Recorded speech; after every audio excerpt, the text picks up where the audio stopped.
Hello, you're watching Addleshaw Goddard's Employment Channel on the 19th of January 2012. In today's news programme, we look at a recent case on equal pay, where the employer adopted an incremental pay scale and used this to justify the difference in pay between a male and a female employee.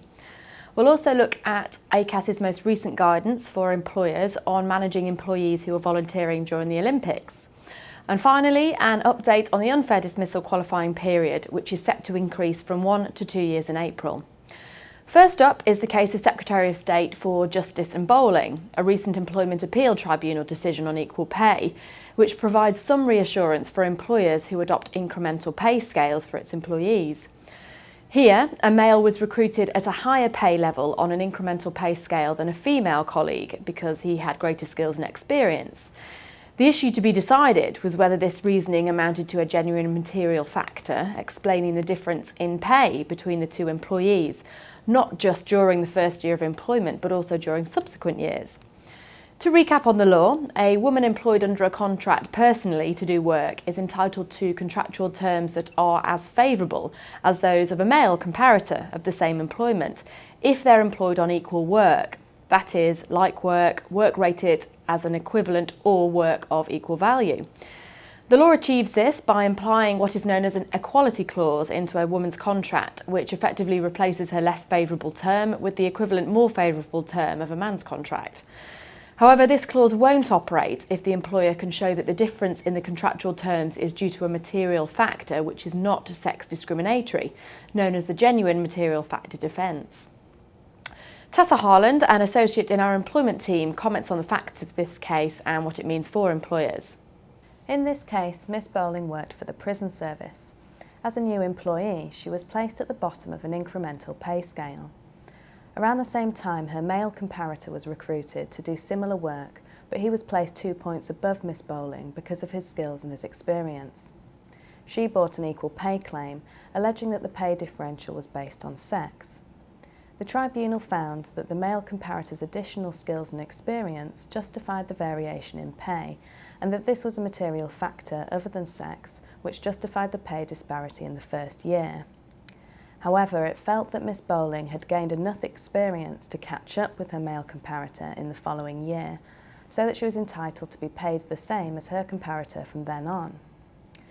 The prison service appealed, and they won. The EAT held that the tribunal had been wrong to find that the historical explanation for the pay differential was no longer material at the time that Miss Bowling presented her claim. The original reason for the pay difference was not related to sex, and neither was the difference in later years, but rather the reason for the difference was the operation of the pay scale, which continued to cause the differential in pay. This case is useful for employers faced with equal pay grievances or claims, where they're able to demonstrate that the difference is due to historical grading based on skills and experience, and which is completely unrelated to an employee's sex. It's important to note, however, that the tribunal should look at whether the cause of the pay differential has ceased to operate as an explanation at the time that the claimant presents their claim. So where the differential continues over a period of time, we recommend that you keep it under review to monitor whether at any stage the original cause of the pay differential has ceased to operate to minimise the risk of equal pay issues arising. Thanks, Tessa. With less than 200 days to go until the Olympics, ACAS has issued further guidance for employers on how to prepare for the Games, with a particular focus on how to best deal with requests for time off from members of staff who are volunteering to help out at the Games. Again, Tessa comments on this in more detail. The ACAS guidance on preparing for the Olympics recommends that employers should start talking to its employees now about the Games to manage expectations and to minimise the impact on workplace productivity. Whilst the guidance isn't legally binding, any policy which is challenged in tribunal proceedings will be strengthened if it is drafted to comply with or have regard to the guidance, so it's certainly worth a read. It focuses on how to deal with volunteers and suggests that the key to avoiding potential misunderstandings or conflict is to have a clear policy in advance and to communicate this to all staff. That way, everyone knows where they stand, and indeed a simple process of first come, first served for requests for time off may well be enough. Many volunteers for the Games will be agreeing to 10 days work with 3 days training prior to the Games.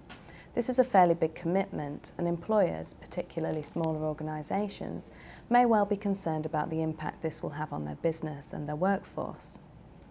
Employers should rest assured that employees have no legal right to request time off for volunteering, and so as an employer you are free to decide on what basis you are going to allow an employee to volunteer.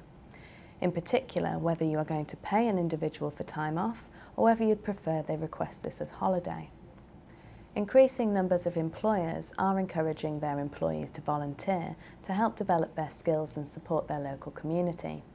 And so it's not unheard of to give employees an agreed number of paid days leave per year to volunteer, typically 2 days a year.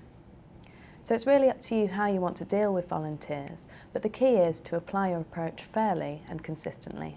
Thanks, Tessa. You can access the ACAS guidance by clicking on the link below the screen. ACAS is also hosting a number of training courses for employers over the next few months, giving guidance on issues arising from the Games, such as planning staff holidays, working from home and coping with difficult journeys to work. Details of these courses can be accessed through the link below. And finally, it's been reported this week that the government's plans to increase the unfair dismissal qualifying period from 1 to 2 years in April will only affect those employees who start employment on or after the 6th of April 2012 this year. Those in employment before that date will keep the current 1-year qualifying period.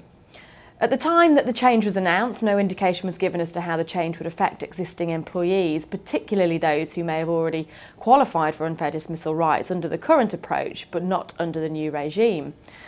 Although the UK Department for Business Innovation and Skills has yet to make a formal announcement, it has already informed a number of reliable sources that this will be the approach going forward. And if there's any change to this, we'll let you know. But in the meantime, if you haven't already done so, it's worth considering amending your existing policies and staff handbook to reflect the increase. So that's all for today from Addleshaw Goddard's Employment Channel. Thank you for watching and goodbye.